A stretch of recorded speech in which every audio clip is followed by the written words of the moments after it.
that. Is there anyone else coming up that we want to come up? I know we all know this because everyone's phone's off. Hold on. Oh, I always think it's off. But I always double check. Give it a test, please. Yeah. Test, test, test. All right. Thanks everybody for coming out today. I see folks from all different areas of the city. I see people from the fire department here. Thank you for being here. Our friends from Area Labor Federation are here. Thank you, Denise Abbott, people from CSEA, AFSCME. Thanks all for coming out as we talk about today's budget. So we're here today to announce our proposed budget for the 26-27 fiscal year. You might be wondering, why are we doing a budget announcement in the Broadway Barns? Well, last week somebody asked me about the biggest surprise that I've encountered in my 100 days of being mayor. I told them my biggest surprise was the absolute level of disinvestment in the city of Buffalo. This building is probably the best symbol of that disinvestment. Look around you. Nets to make it so debris doesn't hit workers. Windows that are broken. An open air roof. This building didn't look like this when the city got it. The city made it look like this through disinvestment. Whether it's decaying buildings, broken plows, understaffed departments. I spent the last 3.5 months taking stock of the physical part of the city. It's not good. I also spent the last 3.5 months taking stock of our workforce. And what I found is that each and every department is full of dedicated public service looking to work hard for the city of Buffalo. They are making do with a skeleton crew. Each and every department is shorthanded. They're hamstrung on delivering for the people of the city of Buffalo because they don't have enough resources. So when you ask residents what they want out of their city, they'll tell you they want more, they want better, they want the city improved. Whether you're thinking plowing, potholes, community centers, everybody wants things to get better. And everywhere that we're falling short, it all comes back to a lack of investment. When I was running for office, I made a commitment to the people of the city of Buffalo. I'm going to get the city back on solid financial footing so we can start to fix the basics. Today, I'm delivering on that promise. We're presenting a budget that gets Buffalo back on track. It's an honest budget based on realistic projections. No gimmicks, no magic numbers, no hiding the ball, and no kicking the can down the road. It's a budget that invests in core city services. So we're going to get into the details soon. But first, I wanted to thank every department head who is with us today, every commissioner, the deputy mayors. They put this together from January 1st to April 15th. A lot of work. And all the information they put together, it all went to our finance commissioner, Jessica Brown. So Jessica put this together, and I want to thank her for the work that she put into getting this budget together. Thank you. So in that short period of time, we put a budget together. It was difficult. It was time-consuming, frustrating work. And I know it's frustrating because we think we got a number. We report it, and then we come back a few weeks later and say, oh, by the way, those numbers were wrong. Please hit restart on it again. So once again, I want to recognize Commissioner Brown and Budget Director Saren Askew for their hard work in getting us here today. Thank you again. So I'll ask everyone from the team to take a seat, and then I'll explain how we got into the mess we're in and the proposal we're presenting today. You take a half a step back.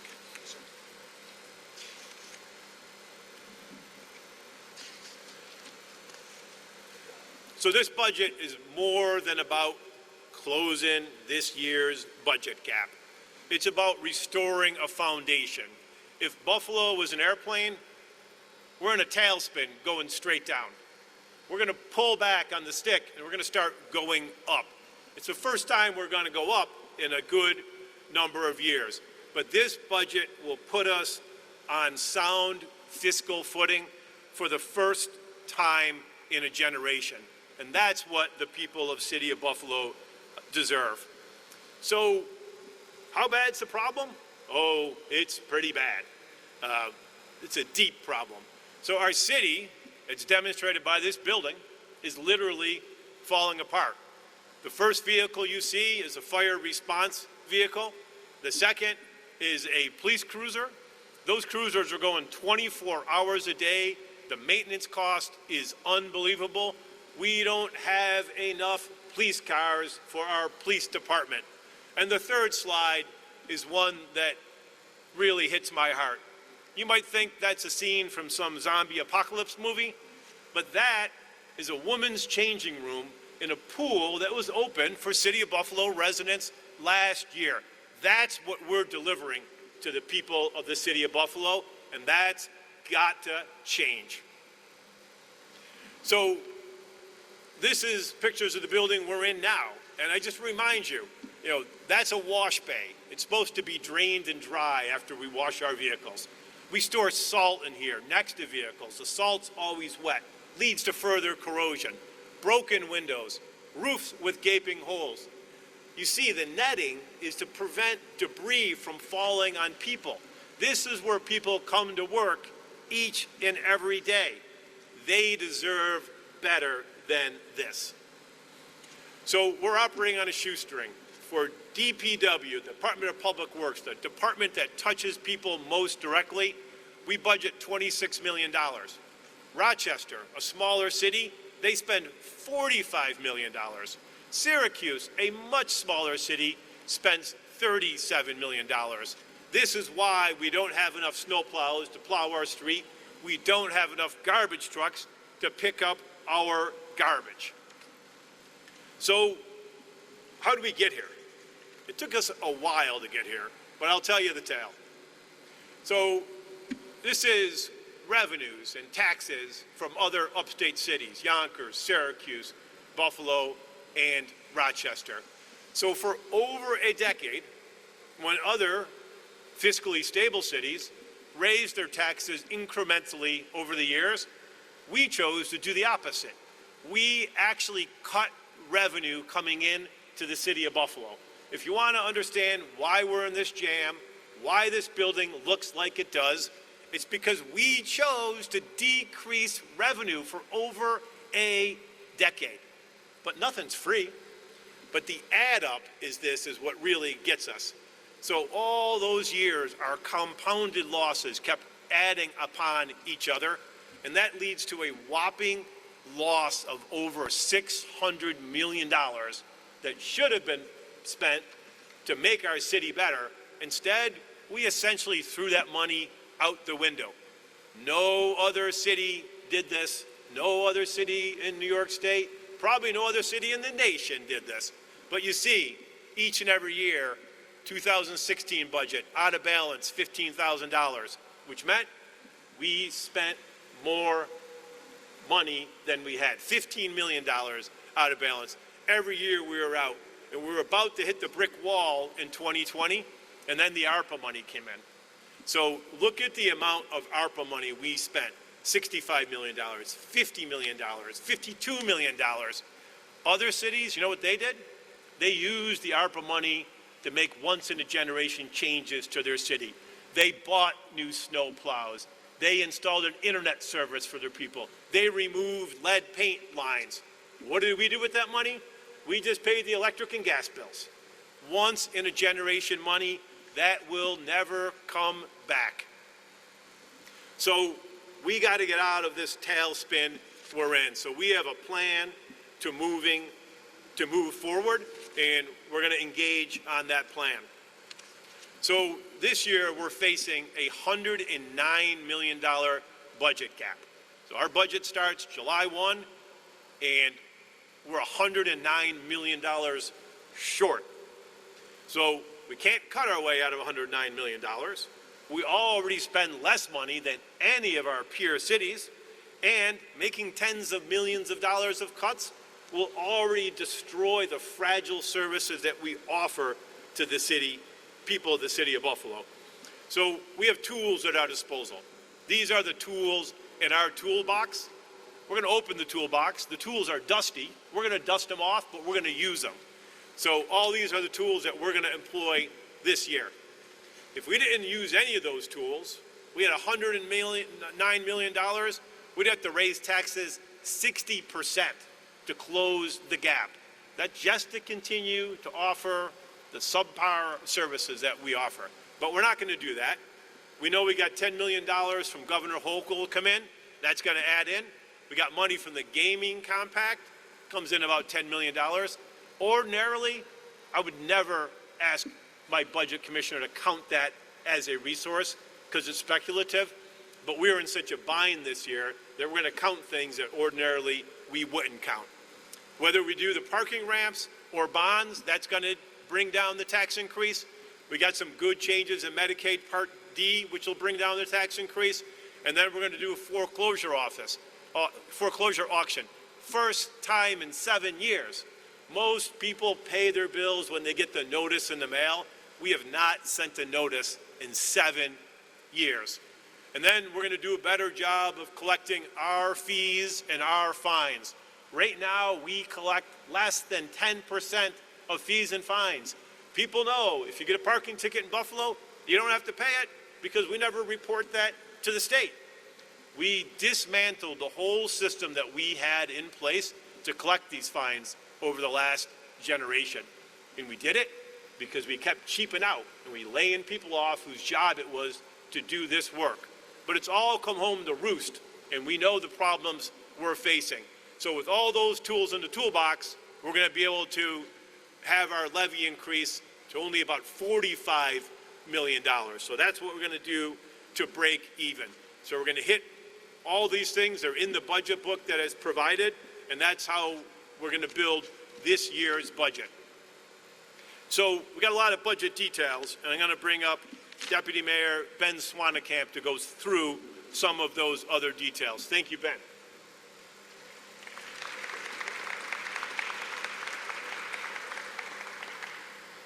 Thank you, Mayor. And I also want to give a shout out to budget analyst Linda Barnes, who did incredible work getting this budget done.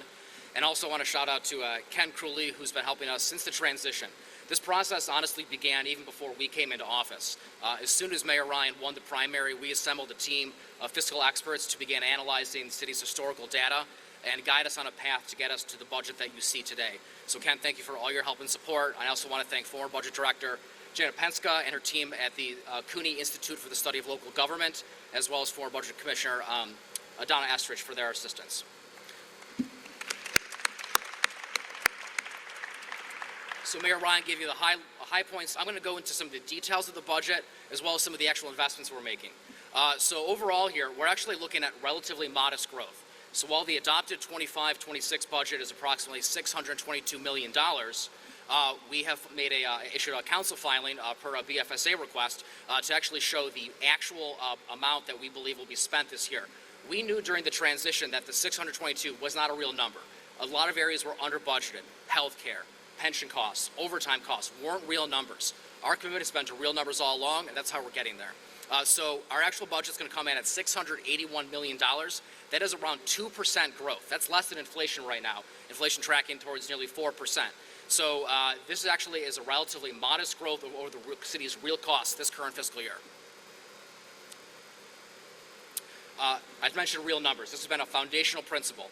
When our department heads began to meet with the budget office to go through their budget requests for the 26-27 budget, they had a clear instruction. Give us the real numbers. Give us the real facts. What do you need to operate your department properly? That was the core item there. In addition, on the budget office end, some of the larger areas of growth, we looked again for real data and real numbers to back that up. Healthcare costs, we're using real numbers based on the experts at Lawley Insurance, who are the city's insurance brokers. They have healthcare actuaries and other experts that help us figure out the real cost, including a contingency for possible overages. Pension costs, we know those real numbers. We get them from the state controller. Those are in the budget. And we also have a salary reserve set aside for future CBA negotiations as well, knowing that's coming up. Real revenue. So the $45 million in levy growth is the foundational piece of this budget. That is, in the state of New York, property tax is how most municipalities get their revenue. That is the foundational revenue source. Getting that into a real place is a solid foundation, not just for this year, but for all years going forward. We have a real plan to collect, working with our new enhanced Bureau of Administrative Adjudication, working with Treasury to send items out to collection, working with parking on TVA enforcement.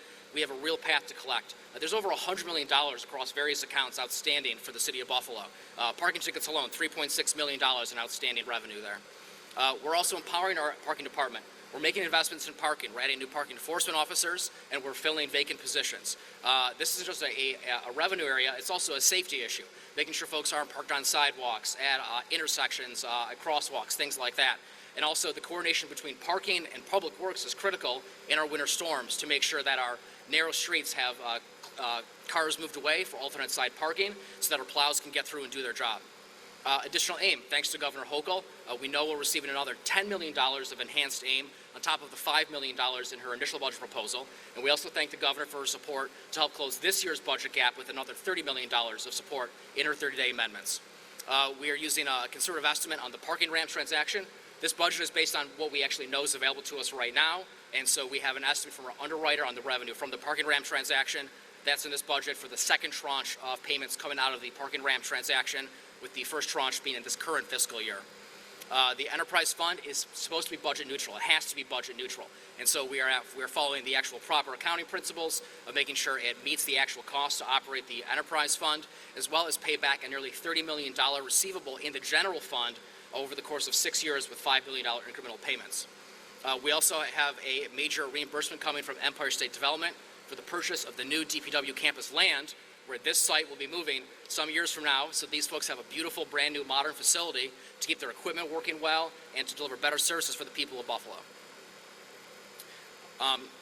So we had a few key principles and top-line items in this budget. There's investments all throughout the departments, but some key areas was giving DPW the tools they need to do their jobs, modernizing our fleet of aging vehicles, and making sure we're ready for winter. So for DPW, giving them the tools they need. There's things like real numbers for vehicle repairs, not just for for DPW, but also for police and fire. Bridge funding. There are CHIPS can pay for a lot of our bridge work, but there are key maintenance things on our bridges that are not paid for out of CHIPS. We're giving the engineering folks the money they need for that. LED conversion for a relatively low cost of a little over $1.6 million. We can convert all of the city's streetlights to LED. That pays for itself instantly with energy savings. New light poles. There are 600 plus light poles down throughout the city. We're adding funding to make sure that National Grid can get those poles back up and modernize the ones that have aging issues. New signage, making sure that our signage is accurate and modern, getting rid of worn signage. That's both a public benefit and a safety feature as well. Traffic signals. So folks in the media might recall, a few times this past year, there have been signals at major intersections out for weeks at a time. You guys were getting calls from viewers. We want to make sure we have all the parts in stock, so when a traffic signal goes down, the crew from engineering can get out right away and fix it. Heat system. Large portions of downtown Buffalo, including City Hall and City Court, are powered on a district heat system with boilers in a facility behind the old Buffalo Fire headquarters. That facility needs major upgrades and improvements. That will also yield to energy savings and also alleviate some of the issues at City Court, which has had major heating issues over the winters.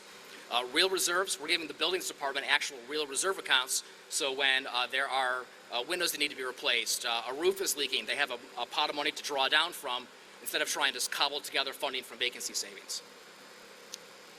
Modernizing our fleet. We're going to be moving to an enterprise fleet model. Over the next 5 years, every medium and light-duty vehicle in the city of Buffalo will be replaced. Fleet management makes a lot of sense for municipalities. It ensures you're consistently rotating your fleet out, so you don't get vehicles that are 10, 12 years old. Every 5 years, we'll be replacing those vehicles. Major highlights for this year include, we talked about our police cruisers. We'll have 108 new police vehicles in this first year, 337 over the next 5 years. And all other departments are receiving 14 vehicles this year and 257 over the next 5 years. We're making sure we're ready for winter. Salt prices are expected to go up, and we cut things pretty close with salt last season, even though we were trying to be as prepared as possible. So we're budgeting for an increased salt purchase. Emergency plows. When our major storms happen, We need high lifts and dump trucks from contractors to supplement our DPW workforce. We're giving Commissioner Skipper the actual money he needs for one or two major storms. Mechanics, we're adding a new heavy mechanic title to the budget for our heavy diesel mechanics. More tools, the welding, folks that do some welding needed some additional tools there, making sure they have what they need to make repairs. We're budgeting for competitive salaries for our frontline DPW workers. We underpay across the city in many areas, but in particular, our folks with CDLs and other key areas in the frontline DPW. We're trying to match competitive pay so we can actually hire people and keep them in the city of Buffalo instead of them immediately wanting to go to Buffalo Sewer or Erie County or another municipality. We're budgeting for new heavy equipment, including plows, compact utility tractors with snow blowers on the front of them. That's the top picture there. And also a new wrecker for this facility to tow out our broken down garbage trucks, dual axle vehicles, other heavy equipment.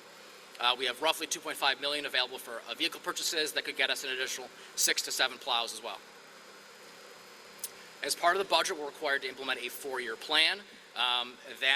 All 4-year plans are to a degree speculative, but we did our best job to be conservative where possible while also seeking future areas for increased revenue and savings. We used realistic projections for future cost growth, including in key expensive areas like healthcare and pension fund. For key revenue lines, we did not overinflate estimates, but we do not assume we'll keep getting the additional AIM.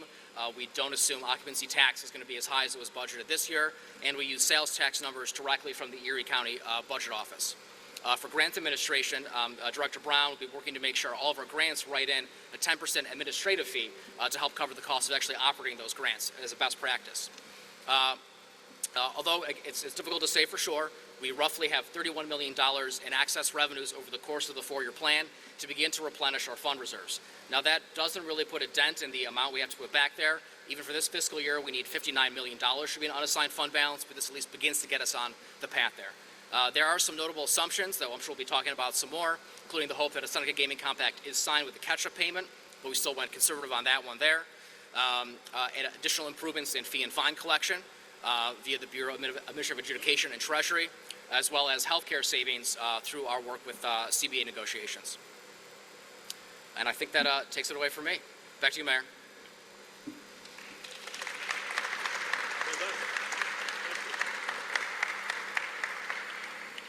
Thank you so much, Deputy Mayor Swanekamp, for helping break down these super complicated issues to us. So we're going to do something different this year. Open, transparent budget, but this is not what we're going to do anymore. We are not going to put our heads in the sand. We are not going to wish that things get better. We are not going to hope that our problems go away by ignoring them. We are facing our problems front on, and that's what I got elected to do, and that's what we're going to do. It's high time that we behave responsibly. We're the second largest city in New York State, and we're going to start acting like it. Plus, this is our only option. We literally cannot pay our bills that are coming due unless we make big changes. So what does this mean for you as a resident? It doesn't mean the same thing for every resident, because a property tax increase is based on the value of what you own. So right now, even with the increase that we're proposing, the city of Buffalo is still going to be half the tax rate of any neighboring municipality. If you move to Kenmore, your taxes will go up 3 times. If you move to Cheektowaga, you're paying 2.5 more taxes. Williamsville, the same. West Seneca, 2.2. So we will still be by far the most underfunded municipality in Erie County with these tax increases. So the impact's not the same for everybody. So the areas of red are the higher values areas of the city. If you live in one of these higher valued areas, you're going to see an increase of $93 a month or more. But the areas of blue, where homes are valued at $100,000, you'll see an increase of $12 a month. So as I said, the increase isn't uniform across the board. It's based on the value of what you own. owned, sorry. So there's an added kicker. If you, let me start again. So with the 25% increase, if your house is under $75,000, you're going to pay $9.31 more a month. If you're assessed at 125, $15 a month. The mean house, average house is at 208,000. That's $25 a month. And if you're 374 and above, you're going to go $43 more a month and up. But there's a big but here. If you have the STAR exemption, your increase is going to be substantially less. So if you have the STAR exemption under 175, you're paying $1.95 more a month. So these are the exemptions that are going to help our most vulnerable citizens.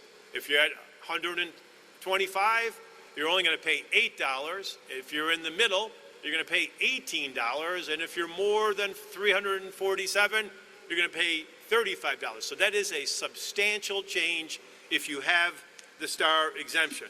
But here's what we know. We know that 60% of the people of the city of Buffalo don't have the STAR exemption. They didn't apply for it. So we're going to be working throughout the community centers, working with faith-based organizations, church halls after Sunday services to get into those areas to encourage people to apply for the STAR exemption. It's available to so many different people.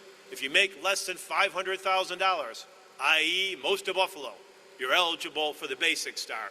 If you're over 65, you could qualify for the senior exemption. Veteran, disabled, another exemption.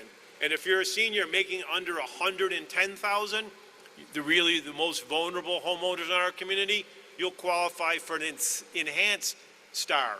So we're going to be signing people up around the community for the STAR. And you will see by the end of the day today on the City of Buffalo website, we're going to put a calculator up.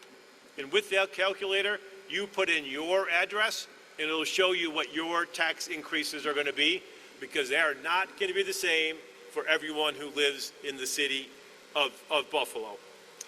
We're going to be hosting an event at the Central Library on April 21st.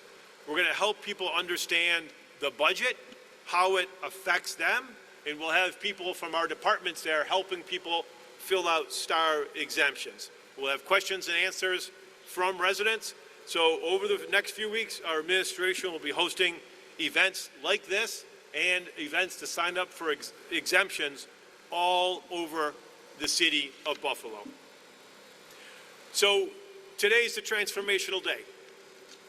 We're pulling out of the death spiral. We're going to start being a city that behaves fiscally responsible. We are going to start to be able to meet the needs of our citizens.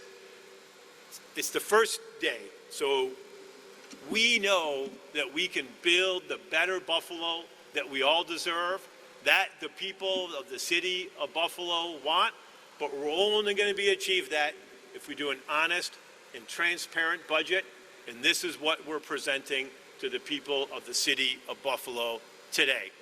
Thank you so much for coming today, and if anyone has any questions of myself or anyone from the team, now's the time.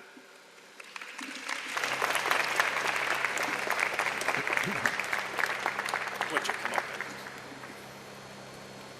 Well, hearing no questions, we can. Of course sorry. we have Jim questions. Fink had his hand up. You have to speak up a little bit because there's the equipment's making a lot of noise. Can you break down how you can fill the $109 million gap again? I know the property tax is about $60 million. Yeah. Can you go back to that slide? I think it's 25. You just run through those numbers. Sure.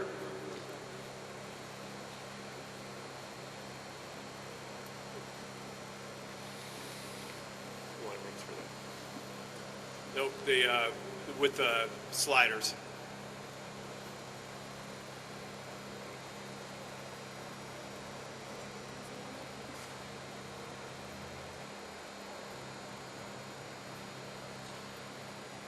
I fear we may have lost our technology.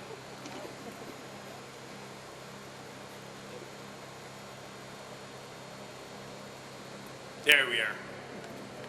Go ahead, take this. Sure. So ultimately, the 109 million figure is based on the gap between the city's core known revenues, so prior year property tax, conservative sales tax, prior year AIM, prior year fee and fine collections, right? The gap between that and what we felt was going to be our operating budget coming in around $700 million. Our final load up until fairly recently of the budget was at $696 million. A major change that's happening here is an accounting change ultimately. I wouldn't call it a revenue per se. Previously, the city would book Medicare Part D credits as an actual revenue line against a higher expense in healthcare. With proper accounting for this, should actually have it be just treated inside that same expense as by decreasing it. So that brings that swing that got us down to the 681 figure. The other areas are the state aid, which we know from the governor's 30-day amendments. The gaming compact, we have that at 10.5 million.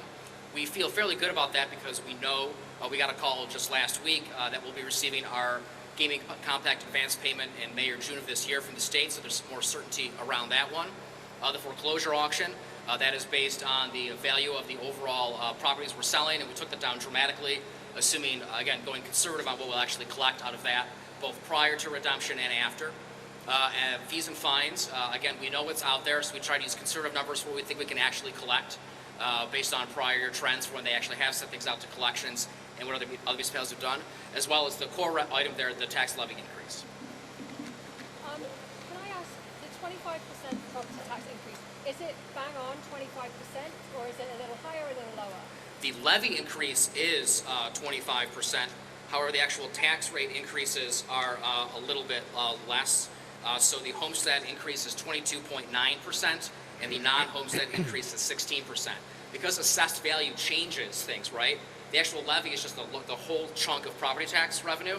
Your actual rate is going to be varied based on assessment changes. So assessment modifications throughout both homestead and non-homestead properties change those rate amounts. And also the service, just having a quick look at the budget, it looks like the service fee revenue goes up from year 2. Does that mean there's a user fee increase? Yes, user fee will grow modestly again with inflation. By how much? Oh, by inflation. I'll pull up the exact amount for you for the 4-year plan. You mean? Sure. Yes. Yeah. Okay. There was a lot of sticker shock, obviously, with the 25%. Can you just raise your voice a little bit? I'm sorry. Okay, there was a lot of sticker shock for residents with the 25%. Yeah. And I know you said you have to work on that 4-year plan. Realistically, where do you see budget increase or property tax increases going up in other years? Yeah, I mean, sure. So, the 4-year plan is what we hope is going to happen. But, that whole slider of different revenues, we'll know more what's going to happen in the next 3 years based on the revenues that have been coming in from these items. So if we achieve higher than we expected on the fines and fees collection, then in the out years, we won't have to raise taxes to compensate for the built-in growth of the budget. But if anyone in municipal government tells you their taxes are not going to go up, that person is probably not doing sound fiscal management principles. We did that in Buffalo for a long time, and look where it got us. So we're never going to return to tax decreases year after year. Flat budgets, that only gets you into an insurmountable deficit. So the revenues are going to keep pace with our expenditures. If revenues that aren't property taxes come in higher, then that just goes into the mix. But this whole budget exercise, it's a math problem. That's what it is. We know how much our bills are. They're $109 million extra. So we have to go find the money to pay those bills. And that's what we're going to continue to do. And that really is the basis of pragmatic, sound budgeting. but again, I know, again, the projections, you can only make projections on out years. Yeah. But you must have some idea, looking at this overall. Yeah. Are we talking Yeah. 10%, 15%? No, so right now in the 4-year plan, we only have single-digit increases baked in, 9 and 2 5s in the out years. So we feel we can achieve balanced budgets in the out years with only single-digit levy increases. And I'll emphasize the word levy increases. Again, as assessments change, that can make those rate changes go down, right? And that's actually helpful for what people individually pay.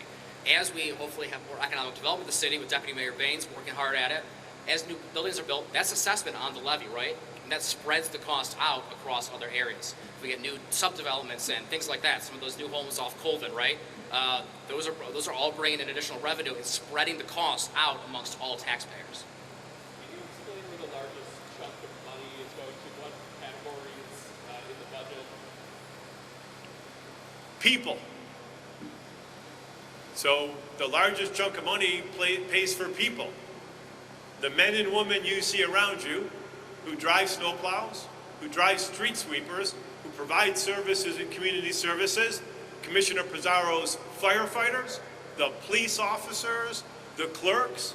The huge chunk of our budget is based on people. We're like a school district. What do schools spend money on? Teachers. So we spend money on city employees who provide services. And do you have plans to increase the number of... He was gonna, Oh, I'm I sorry. was just going to ask a separate question. Can you explain a Oh. little more about this leasing program with the plows? Yeah, sure. But, is it plows included in this? What vehicles exactly? How is this going to work? So I think of it as everything from like an F-450 on down, right? So it's like some of the trucks you see around here are police cars. Eventually, the SUVs that battalion and division chiefs drive, vehicles of that nature. We are all looking at. We have a meeting coming up about leasing for fire apparatus. For plows, right now we're continuing to do an actual hard purchase of buying the durable good. 71%. yeah. So just to be clear on the people, 71% of our budget is paying people. Hold on, Yeah, I was just wondering, as part of the 4-year plan, are there plans to increase the number of police officers and firefighters? Nope. 74 more. Yep. Headcount is relatively steady. There's a net headcount increase in the general fund of 26 positions, but there are modifications across departments. I think parking has the largest increase in headcount. Got for police and fire, we have one additional uniform, one non-uniform. Fire has 4 additional uniform positions.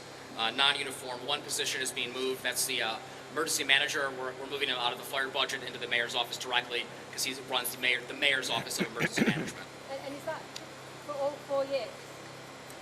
No, so for the 4-year plan, you don't budget down to the exact head count. We have built in roughly 2% increases for those lines.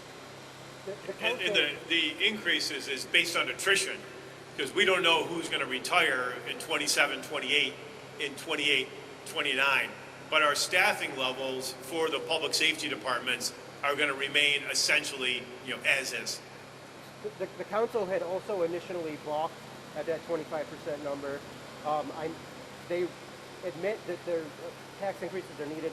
Have you been meeting with them? Have you gained any buy-in with them? Yeah, we've met with council members consistently. I started doing budget reviews with them before I was sworn in the office. In November and December, we did those budget reviews, and we're continuing. Nobody wants to be in this position, but we have $109 million worth of bills to pay, and we're going to work constructively with the council. We're open to ideas. But right now, the hole that was dug over the last 20 years is a deep one. So once again, no magic numbers, no kicking the can, no decreasing expenditures arbitrarily. These are real numbers. This is what it costs to operate the city of Buffalo. Go to any community meeting. You know what people say they want? They want better services. They want more services. They want to know why the pool on the west side hasn't been open in 8 years. They want to know why the locker room at that pool looks like that. They want to know why we don't have more senior services. They want to know why our community centers are in disrepair. So building a better Buffalo starts with the basics, and this budget delivers that. This is what the people are asking for. This is what I was elected by the people to do. I'm going to start to the right and just go down the line. So circle back to police and fire.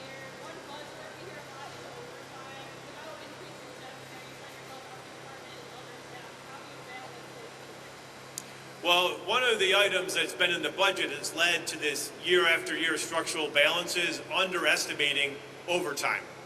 So, with a magic pencil, you take an overtime number and decrease it by 20%. But in reality, you still spend that 20%, which is what you saw happening with the budget we're currently in. The $622 million suddenly needed a $30 million state bailout because you intentionally underestimated expenditures. So we have the police and fire overtime on a downward curve, but those overtime numbers are substantially baked in to the collective bargaining agreements that were signed over the last 20 years. So the good news is every collective bargaining agreement in the city will be expired by July. So we're going to try to work with all the unions together to come up with a unified health plan for every city employee, which should drive down costs. We're going to look at the items that make overtime happen. We want to pay overtime if there's a storm and we need people out on the road.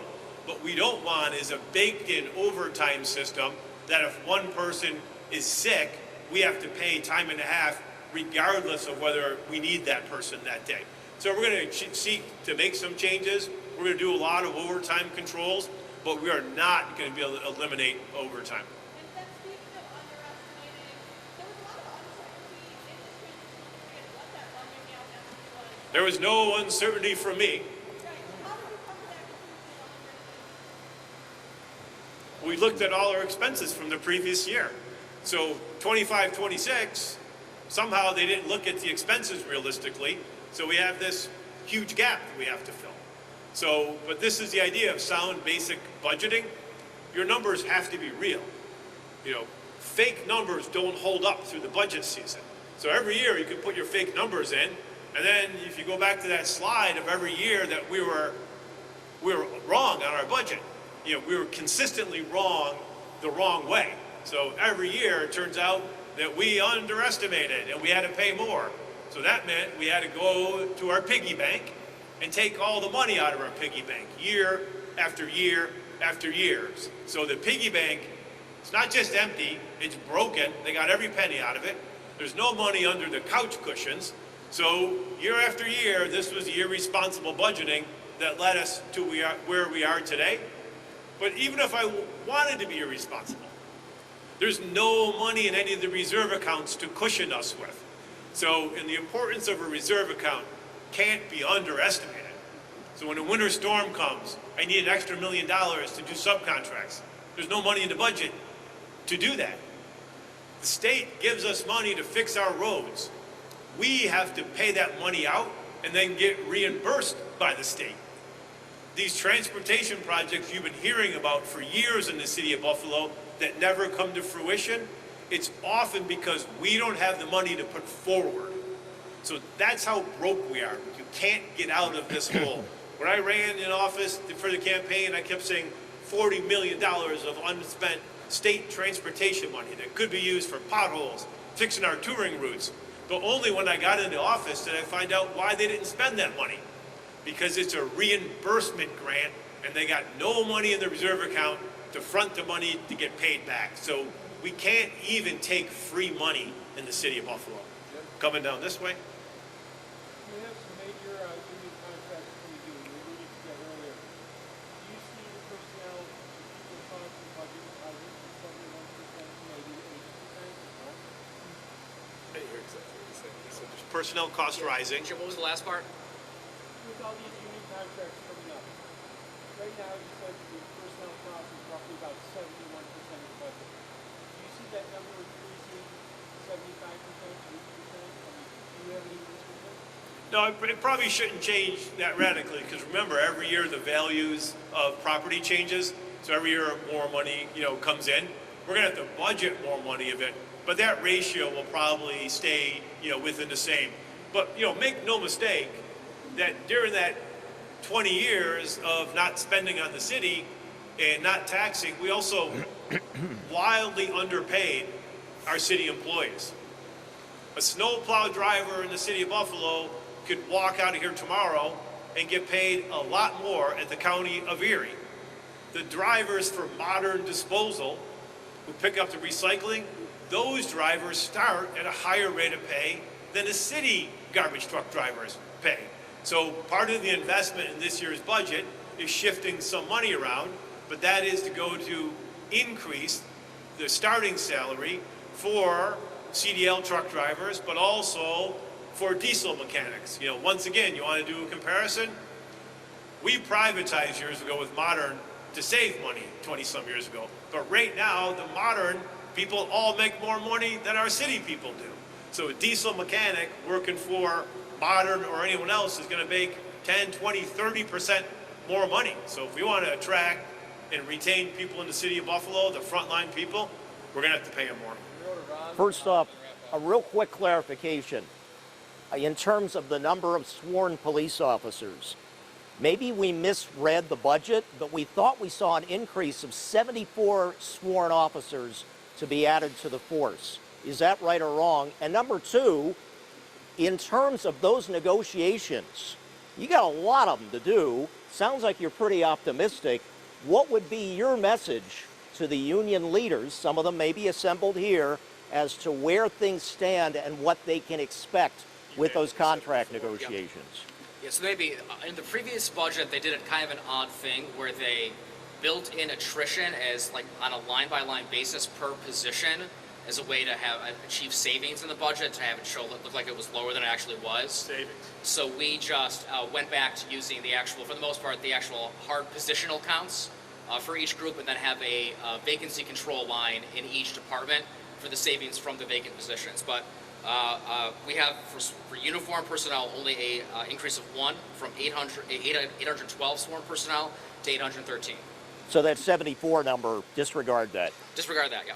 That's a vacancy. What about the negotiations, Mr. Mayor? Yeah, I mean, you see people from organized labor are here with us today. They believe in the city of Buffalo. They work every day to make it better. And I am treating our workforce and organized laborers as partners. They understand the hole that we're in. We're going to work together to get out of this hole. But my commitment is we're going to work together to find efficiencies.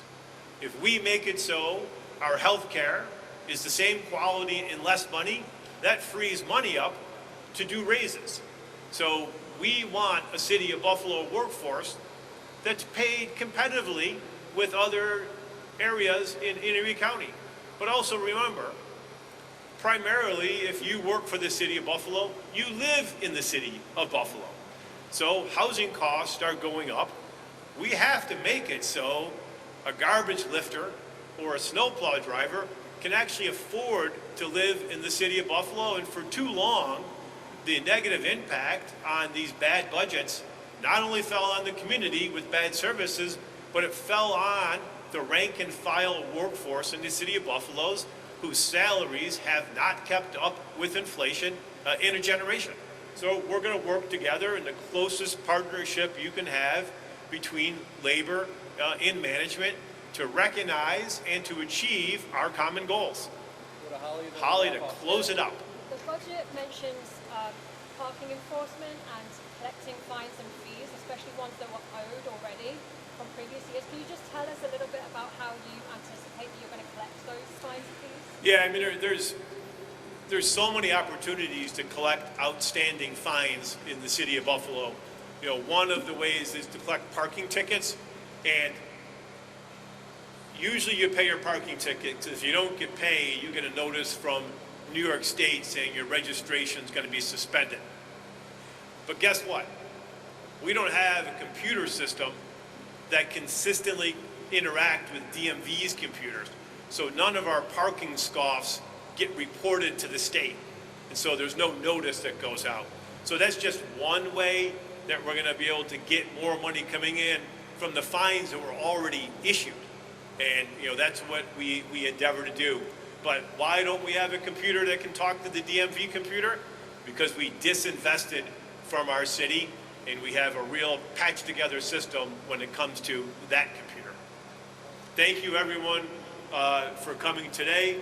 I appreciate your coverage of this. I know it's complicated, but thanks for being here, and thank you for every City of Buffalo resident every member of the workforce that was here today. So thanks a bunch, everybody.